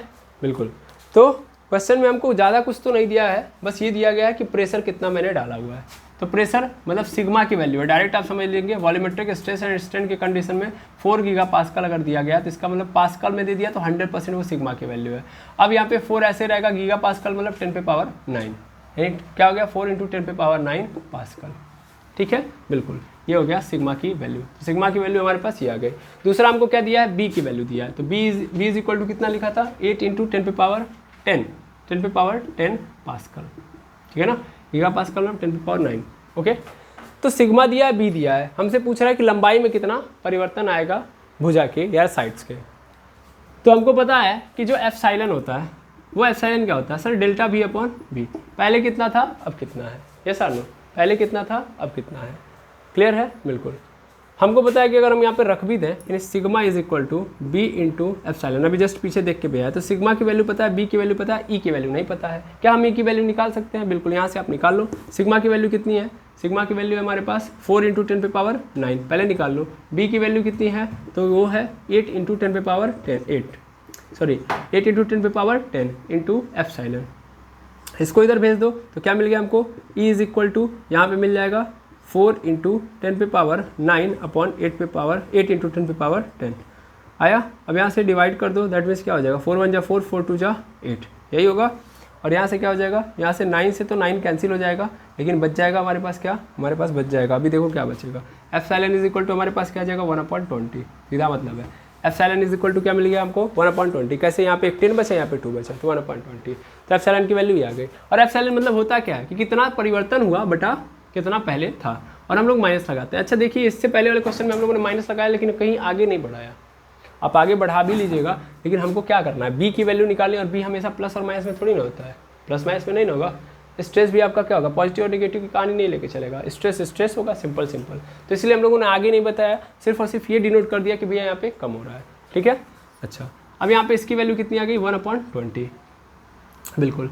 अच्छा, हम वॉल्यूम अगर निकालें इसका, अगर मैं इसका वॉल्यूम निकालूं तो कितना आया होगा? सर वॉल्यूम इसका आएगा v is equal to A cube, है ना, यानी तीनों साइड्स की मल्टीप्लाई, तीनों साइड मतलब ए इंटू ए। तो जहाँ पे v लिखा है वहाँ पे मैं क्या लिख सकता हूँ? ए क्यू लिख सकता हूँ, यस और नो? बिल्कुल लिख सकता हूँ। अच्छा, इसको भी अभी रहने देते हैं, इसको भी हटा देते हैं। यहाँ पे हम लोग लिख सकते हैं इसको, यहाँ पे लिख सकते हैं delta A into A Q, delta A का क्यू। वैसे यहाँ पे भी क्या लिखेंगे हम लोग? ए क्यू। भाई जितना पहले देखो यार, कमी कितनी आई और पहले कितना था? तो पहले ए साइड था, पहले ए साइड था, ध्यान से समझोगे, पहले ए साइड था तो वॉल्यूम कितना था? ए क्यू, ठीक है। अच्छा, अभी चेंज हुआ होगा तो परिवर्तन आया होगा, तो यहाँ पे थोड़ा आया होगा, यहाँ पे थोड़ा आएगा, यहाँ पे थोड़ा आया होगा। तो थोड़ा मतलब वही तो मैं डेल्टा से डिनोट कर रहा हूँ, यानी यहाँ पे डेल्टा ए आया होगा, यहाँ पे डेल्टा ए, यहाँ पे डेल्टा ए। तो इन डेल्टा ए के कारण ओवरऑल कितना चेंज आया होगा? ओवरऑल आया होगा हमारे पास कितना sir? A delta Q, that means delta A Q. Clear है? बिल्कुल। अब मैं अगर यहाँ से चेंज निकालूँ, दैट मीन्स आपको पता ही होगा, मैं इसको यहाँ से हटा देता हूँ, सीधा सीधा यहाँ पे लेके चलता हूँ। तो अगर मैं यहाँ पे डिफरेंशिएशन लगा लूँ, क्या लगा लूँ? डिफरेंशिएशन, या सीधा सीधा बोल दो तो यहाँ पे इसको भी मैं हटा दे रहा हूँ, सीधा सीधा ये लिख दे रहा हूँ कि भैया डेल्टा बी यानी जो चेंज आया होगा वो कितना होगा? तो डेल्टा ए क्यू रहा होगा। इसको भी हटा दो सर, सबको हटा दो, हाँ बिल्कुल, इसको भी हटा दो। यहाँ पे मैं ले लेता हूँ v is equal to A cube, वो तो मैंने जस्ट आपको समझाने के लिए बता दिया। अब बोथ साइड क्या ले लो? लॉग ले लो, सिंपल बेसिस में मैं लेके चलूँगा। Log v is equal to log A cube लिया क्यों? बस समझाने के लिए। अभी देखो वही चीज़ें आएंगी, लेकिन धीरे धीरे आपको समझ में आएंगे। जब मैं यहाँ पे करूँगा तो क्या होगा मेरा? ये हो जाएगा मेरा log v is equal to, यहाँ पे हो जाएगा 3 log a, हो जाएगा 3 log a। अब मैं डिफरेंशिएशन ले लूँ, मतलब डिफरेंशिएट कर दो, बोथ साइड डिफरेंशिएट कर दो with respect to a, differentiate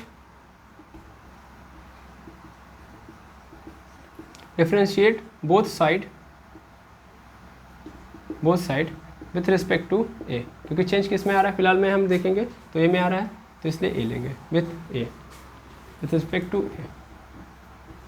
चलो ले लेते हैं हम लोग, तो क्या होगा यहाँ पे? log मतलब d upon D A into log भी हो जाएगा log भी, और इधर कितना हो जाएगा? तो इधर हो जाएगा सर 3 log a अपॉन पूरे के नीचे, मतलब यहाँ भी कर लो ना, डायरेक्ट यहीं पे कर लो, d अपॉन 3 को बाहर कर लो, d upon D A into log A. Log A का डिफरेंशिएशन करते हैं तो क्या बनता है हमारे पास? सर 1/v बनता है, दैट मीन्स यहाँ पे क्या आ जाएगा? यहाँ पे हो जाएगा 1/v, मतलब अगर log v का करोगे डिफरेंशिएशन तो 1/v आएगा, लेकिन रिस्पेक्ट किसके लिए हो? मतलब किसके रिस्पेक्ट में कर रहे हो? a के, और ये तो a है नहीं, तो इसका मतलब हमको अगेन इसका डिफरेंशिएशन करना पड़ेगा, यानी ये हो जाएगा आपका db अपॉन da। अच्छा, इसके आगे देखो, यहाँ पे जब करोगे तो यहाँ पे क्या हो जाएगा? यहाँ पे तो हो जाएगा आपका 1/a। भाई यहाँ पे जब डिफरेंशिएशन करोगे log a का तो यहाँ पे बन जाएगा आपका 3 × 1/a। आ गया? बिल्कुल, यानी हमारे पास आ चुका है 1/v into dv upon da is equal to 3 × 1/a। Sir वही तो लिखा है, ठीक है। चलो यहाँ तक समझ में आ गया? यहाँ तक क्या आया है? तो यहाँ तक जो भी चीज़ें आई हैं इसको पकड़ने का प्रयास करते हैं, पकड़ा जाए। चलिए स्टार्ट करते हैं। मैं इसको यहाँ से मिटा रहा हूँ, ठीक है, क्योंकि लंबाई में परिवर्तन मुझे निकालना है और ये अभी तक इतना आ चुका है। पहले यहाँ से यहाँ तक नोट करेंगे, क्योंकि उसके आगे मैं जब समझाऊंगा तो फिर आपको थोड़ा सा इधर से उधर होना स्वाभाविक है, लेकिन फिलहाल में अगर आप ये इतना पकड़े होंगे तो आपको समझ में आएगा। फिलहाल में ये तो आप जानते हैं ना, ये 1/20 क्या है, 1/20 है sir delta V upon V की वैल्यू। ये क्या है, डेल्टा V अपॉन V की वैल्यू। तो इसी को हमको लेके चलना है, ठीक है, पहले नोट करिए, फिर मैं इसको मिटा के आगे बढ़ाता हूँ। चलिए देख लिया होगा आप लोगों ने। अब मैं यहाँ से इन सब चीज़ों को मिटा देता हूँ, क्योंकि इन सब चीज़ों का कोई अब फिलहाल में कोई काम नहीं है, बस इतने का काम है।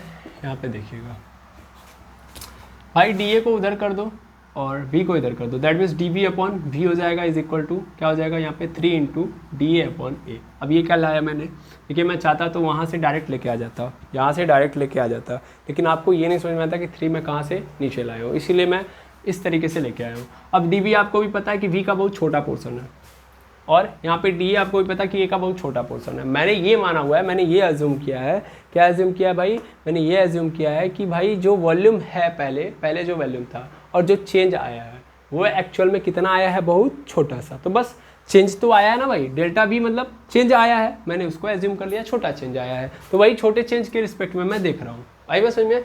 अब आपको पता है कि ये किसकी वैल्यू है, ये जो सब दी गई हैं वैल्यूज़ वो किसकी हैं, E की ही वैल्यूज़ हैं। अब हमको पता है इस पूरे की वैल्यू कितनी होगी, 1/20 होगी, यानी मैं अगर DB अपॉन V लिखूँ तो भी 1/20, या इसके बराबर DA लिखूँ तो भी मुझे क्या मिलेगा, 1/20 मिलेगा। That means 3 into DA upon A हो जाएगा इज इक्वल टू 1/20। मुझे भाई यही निकालना ना कि इसके अंदर कितना परसेंटेज चेंज आया है। अब 3 को उधर कर दो, that means DA upon A होगा, और यहाँ पे क्या हो जाएगा 1/20 into 3, that means DA upon A हो जाएगा इज इक्वल टू क्या हो जाएगा 1/60। अब चाहो तो इसको डेल्टा A लिख सकते हो, कोई दिक्कत नहीं, यानी कितना चेंज आया है तो डेल्टा A अपॉन A। मुझे क्या चाहिए, परसेंटेज चेंज, तो परसेंट में क्या कर दो, परसेंट से मल्टीप्लाई कर दो बोथ साइड, यानी क्या कर दो, परसेंट से बोथ साइड मल्टीप्लाई कर दो, that means delta A upon A into 100% is equal to 1/60 into 100%।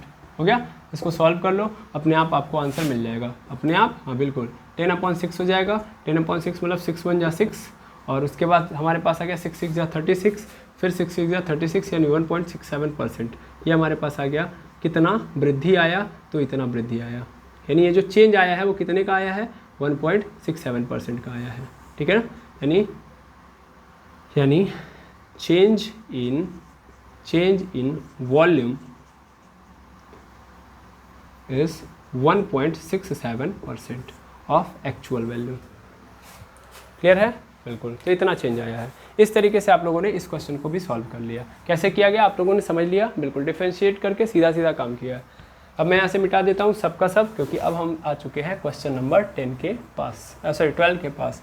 ये तो 11 था, अब 12th पे पहुँचते हैं और 12th पे भी ख़त्म करते हैं। उसके बाद हम लोग इस क्लास को यहीं पे विराम देंगे। तो चलिए 12th वाले क्वेश्चन के पास पहुँचते हैं। 12th वाला क्वेश्चन मेरे पास क्या है कि दो तारों A व B के वो यंग प्रत्यास्थता गुणांकों का अनुपात 7:4 है। यहाँ पे आप देखिएगा क्वेश्चन, यहाँ पे दो तारों A व B के यंग प्रत्यास्थता गुणांकों का अनुपात 7:4 है। तार A की लंबाई 2 मीटर तथा त्रिज्या r है, तथा तार B जो है उसकी लंबाई 1.5 मीटर तथा त्रिज्या 2 mm है। ये दोनों तारों की लंबाई में वृद्धि एक दिए गए भारों के कारण बराबर है, में वृद्धि एक दिए गए भार के कारण बराबर है, 2 बार लिख दिया गया है, इसके लिए माफ़ी चाहेंगे। तो वृद्धि एक दिए गए भार के कारण बराबर है, तो r का सन्निकट मान होगा, ठीक है। यहाँ पे एक्चुअल में r की वैल्यू पूछ रहा है, ठीक है। चलिए समझते हैं क्या मतलब है इसका। चलिए देखिएगा, कह रहा दो तार हैं, एक है A, एक तार को मैं पकड़ लेता हूँ A, ये A वाला है, और दूसरा तार है B। पहले क्वेश्चन समझेंगे, उसके बाद हम आगे बढ़ेंगे। ऐसा करते हैं, इसको फिगर को ऊपर रख लेते हैं। यहाँ पे है एक तार A और दूसरा तार है हमारे पास B, ठीक है, B। दो तार हैं। अब इन दो तारों के पास कुछ प्रॉपर्टीज़ है, पहले एक समझिएगा। तो पहली बात तो इनकी यंग प्रत्यास्थता गुणांकों का अनुपात जो है 7:4 है। That means young modulus elasticity का जो रेशियो है वो 7:4 है। सीधी सीधी बात है, दो अलग अलग तार है तो इसका क्या होगा, y1 होगा, इसका क्या होगा, y2 होगा। दैट मीन्स हमको गिवन क्या है, सबसे पहला चीज़ तो ये दे दिया है कि y1 रेशियो y2 कितना है, 7:4 है, पहली बात। दूसरी बात कह रहा है कि तार ए की जो लंबाई है, तो तार ए की लंबाई यानी यहाँ से लेके यहाँ तक वो कितना है, तार ए की जो लंबाई है वो 2 मीटर है और इसका जो रेडियस है, रेडियस कितना है, आर है। ठीक है। अच्छा, जबकि दूसरे वाले तार यानी बी वाले तार की मैं बात करूँ तो बी वाले तार का यंग मॉडुलस इलास्टिसिटी y2 है, यहाँ पे भी लिख लो y1 है ये, और इसका जो लंबाई है, इसकी जो लंबाई है 1.5 मीटर है, और यहाँ पे क्या बोला गया है कि इसकी जो त्रिज्या है वो त्रिज्या कितनी है, 2 mm है, 2 mm है।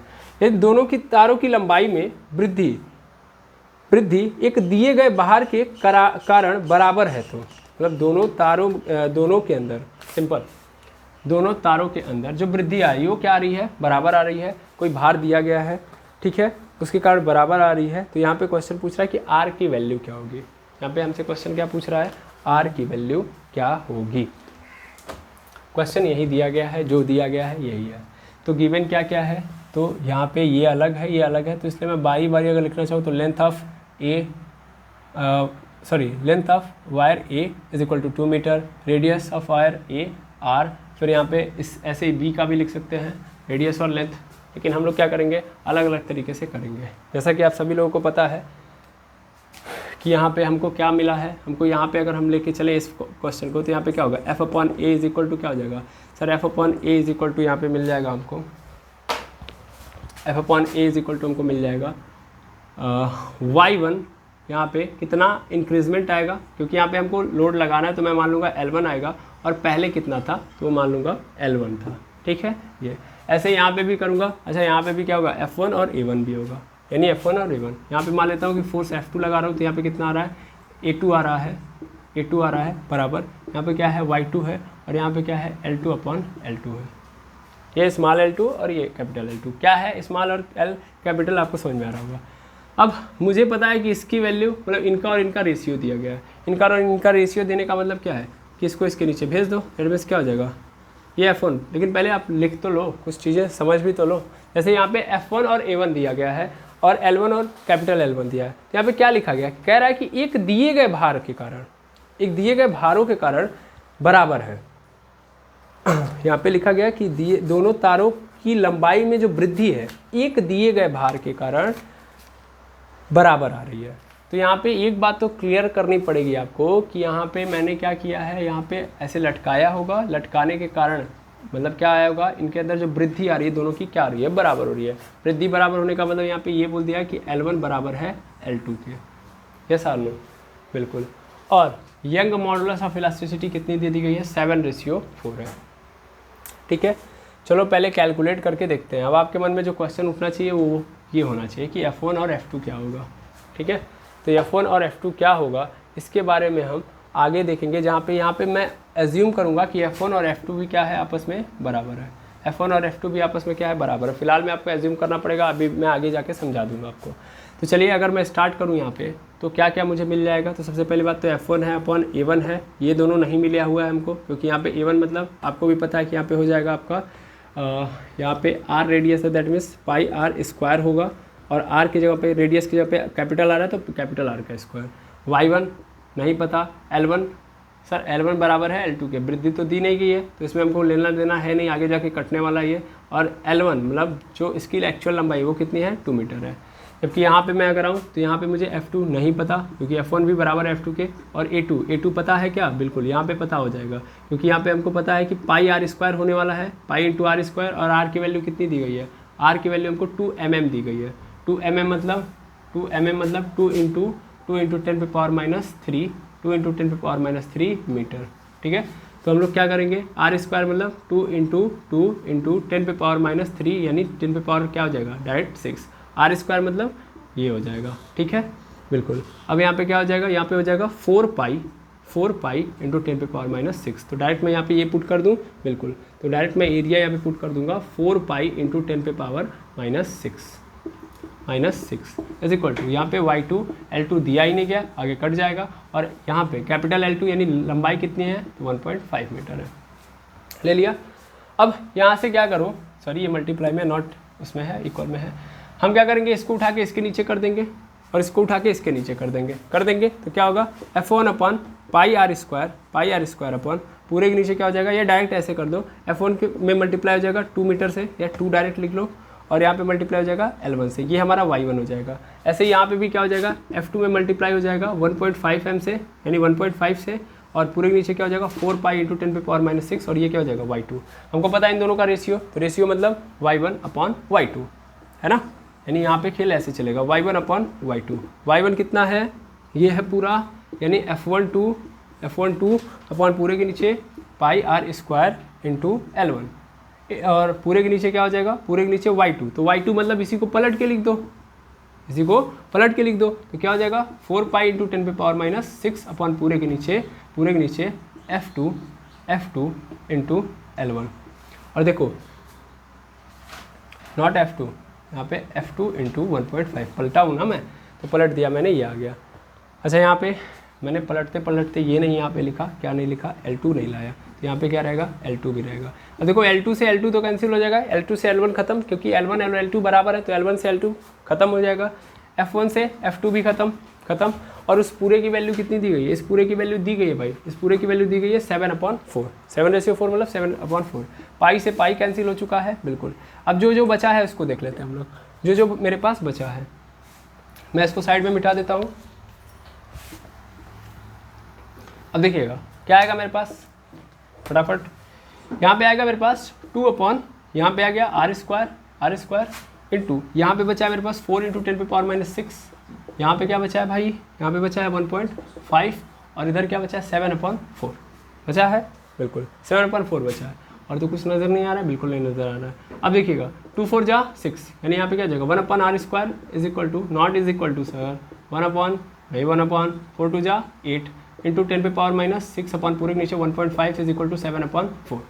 ओके, अब 1.5 से डिवाइड करना है, लेकिन हम क्या करते हैं, हम लोग अपना लोचा इधर ही रखते हैं, इस r स्क्वायर को उधर भेज देते हैं, r स्क्वायर को किधर भेज दो, उधर, बाकी ये लोग इधर आए अपना काम दाम करते रहे। तो मैं सबसे पहले r स्क्वायर को उधर भेज देता हूँ, और 4 को इधर बुला लेता हूँ, 7 को इधर, तो क्या हो जाएगा 4 इंटू 8, यानी कितना हो जाएगा 32 इंटू 10⁻⁻6, पूरे के नीचे कितना हो जाएगा 7 into 1.5 is equal to r square, 1.r square. समझना है ध्यान से, बिल्कुल। अब क्या है कि 32 into 10⁻⁶, 7 into 1.5 is equal to r square, तो r की वैल्यू क्या लूँगा मैं, r की वैल्यू यहाँ पे निकालूंगा मैं, तो क्या हो जाएगा 32 इंटू 10⁻�6 हो जाएगा, बिल्कुल। और अगर मैं करूँ तो 15 सत्ते कितना हो जाएगा 105 हो जाएगा, 15 7 जा 1.5 7 जा कितना हो जाएगा, ये हो जाएगा सर 1.5 इंटू 7, यहाँ पे तो हो नहीं रहा है, 1.5 ही था ना, मीटर में था, ये बाहर नहीं निकल रहा है। तो त्रिज्या 2 mm है, त्रिज्या r है, 2 मीटर, लंबाई 2 मीटर, यहाँ पे 2 मीटर थी, r ठीक है, चलिए कोई बात नहीं, आगे देखेंगे हम लोग क्या होगा, जो भी होगा जो हम चाहेंगे। यहाँ पे क्या हो जाएगा 7 इंटू 1.5, 7/4 भी था, बिल्कुल, मैंने इसको उधर भेजा, इसको उधर भेजा, सब सही ही हुआ होगा। चलिए इसी उम्मीद के साथ कि यहाँ पे क्या हो जाएगा 2 इंटू 2 इंटू 2 करूँगा मैं, तो इसमें से कितना बाहर आ जाएगा, मतलब 2 इंटू 2 इंटू 2 इंटू 2, 2 दूना 4 दूना 8 दूना 16 दूना 32, ठीक है, इंटू 10⁻⁻6 आ गया, पूरे नीचे 7 इंटू 1.5 है, 7 इंटू 1.5, तो मल्टीप्लाई कर दीजिए 10.5 हो जाएगा, इंटू यहाँ पे 10⁻⁻6 रहेगा ऐसे ही। अच्छा यहाँ पे थोड़ा और देखिए, यहाँ पे एक पेयर बन गया, यहाँ पे एक पेयर बन गया, तो यहाँ से 2 और 2 बाहर आ गए, मतलब 2 गुणे 2 तो बाहर आ गया, अंदर क्या बच गया, अंदर बच गया 10⁻⁻6, तो 10⁻�6 मतलब वहाँ से भी आप निकाल लेंगे 10⁻3, 10⁻3 तो आ गया, अंदर क्या रह गया, तो अंदर रह गया 2/10.5, यही रह गया। इसको अगर हम लोग सॉल्व कर ले 2/10.5, तो कहीं कुछ लोचा तो नहीं है, बस ये देख लीजिए, बाकी तो हमारा क्लियर हो जाएगा। 8 चौके 32, एक सेकंड में पहले लोचा देख लेता हूँ, इसलिए मैं पॉज कर रहा हूँ, कहीं गलत तो नहीं, टाइम झूठ में जाए। चलिए, ऐसा कोई लोचा मिला ही नहीं जहाँ पे मैं बोल सकूँ कि गलत है, यानी कुल मिला के मैं यहाँ तक आके हूँ, सही हूँ मैं, ठीक है, सही हूँ मतलब हमने अब तक सही किया है। अब जो हो रहा है, शब्द जो हो रहे हैं, अक्षर जो हो रहे हैं छोटे हो रहे हैं, इसलिए मैं यहाँ पे इस पूरे पोर्शन को इरेज करके यहाँ पे करूँगा, अदरवाइज़ हम लोग ऐसे आउज गाउज में फंस जाएंगे। अब देखिएगा मेरे पास क्या आ चुका है, ये पूरा पोर्शन आ रहा है, ये बाहर निकलेगा नहीं, अगर ये बाहर नहीं निकलेगा तो एक काम करते हैं हम लोग, इसको भी अंदर ले जाते हैं और थोड़ा वहीं पे सॉर्ट करते हैं, दैट मीन्स इसको भी अंदर ले जाओ, दैट मीन्स ऊपर क्या बच जाएगा मेरे पास 32/10.5, बाहर बस किसको निकाल लो भाई 10⁻³ को, इसको सॉल्व करो, दैट मीन्स 10.5 से इसमें डिवाइड करो, तो ये 320 बटा 105 हो जाएगा। 105 से 320 में करो, 320 इसमें 105 से, है ना। तो 105 से यदि हम करेंगे तो कितनी बार में जाएगा सर? 3 बार में तो जाएगा ही जाएगा। 3 बार में यानी 315, यानी 315। क्या बच गया मेरे पास? 5 बच गया। 5 बच गया तो यहाँ पे 5 आ गया, 10 लगा दो, 0 नहीं जाएगा, 0 लगा दो, फिर यहाँ पे क्या हो जाएगा? 500 हो जाएगा। और कितनी बार में लगभग चला जाएगा ये? तो 4 बार में जाएगा, क्योंकि 5 बार में जाने का कोई क्वेश्चन नहीं है यहाँ पे। तो यहाँ पे आ गया मेरे पास 420। कितना बच गया? 80। अब बढ़ाने से भी कोई फ़ायदा नहीं है, 3.04। यहाँ पे आ गया मेरे पास 3.04। बगल में क्या है? 10⁻³ ये मिटा दो पूरा। और यहाँ पे अंदर में क्या आ गया? 3.04 इंटू 10⁻³ ठीक है। अब 3.04 को हम चाहें तो यहाँ पे क्या लगा सकते हैं? यहाँ पे हम लोग स्क्वायर रूट वाला इन डिवीज़न मेथड लगा सकते हैं, लॉन्ग डिवीज़न मेथड, ताकि हम स्क्वायर रूट यहाँ से फाइंड आउट कर सकें। ठीक है, तो ये हमारे पास एक तरीका हो सकता है। जैसे कि हम लोग देखें तो इसको फिर से हम लोग क्या कर लेते हैं? 304/100 कर लेते हैं। 100 तो फिर 10/10 करके निकल जाएगा, 10 × 10 से निकल जाएगा। 304 का अगर कर लेते हैं हम लोग तो कितना आता है भाई? देख लेते हैं हम लोग। ये पेयर बन गया। ये देखिए बस बेसिक है, तो भाई हमको करना तो पड़ेगा। यहाँ पे करेंगे हम लोग, तो मैं एकदम बेसिक यानी 0 पे ही चलूँगा, जितना आता है वहीं से करेंगे। जोड़ घटाना गुणा भाग, तो जोड़ घटाना गुणा भाग। यहाँ से क्या होगा? यहाँ से आ जाएगा 2, यहाँ पे 1 + 1 2। अब 0 और 4 को उतार लो। अब क्या होगा मेरे पास? तो अब मेरे पास तो नहीं जाएगा, जाएगा बिल्कुल जाएगा। कितनी बार में जा सकता है यहाँ पे? तो 7 बार देखा जाए। 7 × 7 = 49, 9, 7 दूना 14, 14 × 4 = 18, क्योंकि 7 बार में ही जा सकता है। 7 दूना 14, 4 18 हो जाएगा यहाँ से। 8 बार में तो जाएगा भी नहीं, तो इसका मतलब क्या हो गया? यहाँ पे हमारे पास 17 हो गया। फिर यहाँ से कितना बच जाएगा? तो यहाँ पे बच जाएगा मेरे पास 11, और ये कितना हो जाएगा? तो ये हो जाएगा 34। क्लियर है? ये आ गया 17। इसको भी अब मिटा दो। इतना आप लोगों ने नोट कर ही लिया होगा, क्योंकि गलत तो है नहीं, तो आप लोग फटाफट नोट कर लीजिएगा। अब जल्दी से जल्दी हम लोग यहाँ से कवर अप करते हैं। कवर अप करेंगे मतलब यहाँ पे हमारे पास क्या आ जाएगा? 17/10।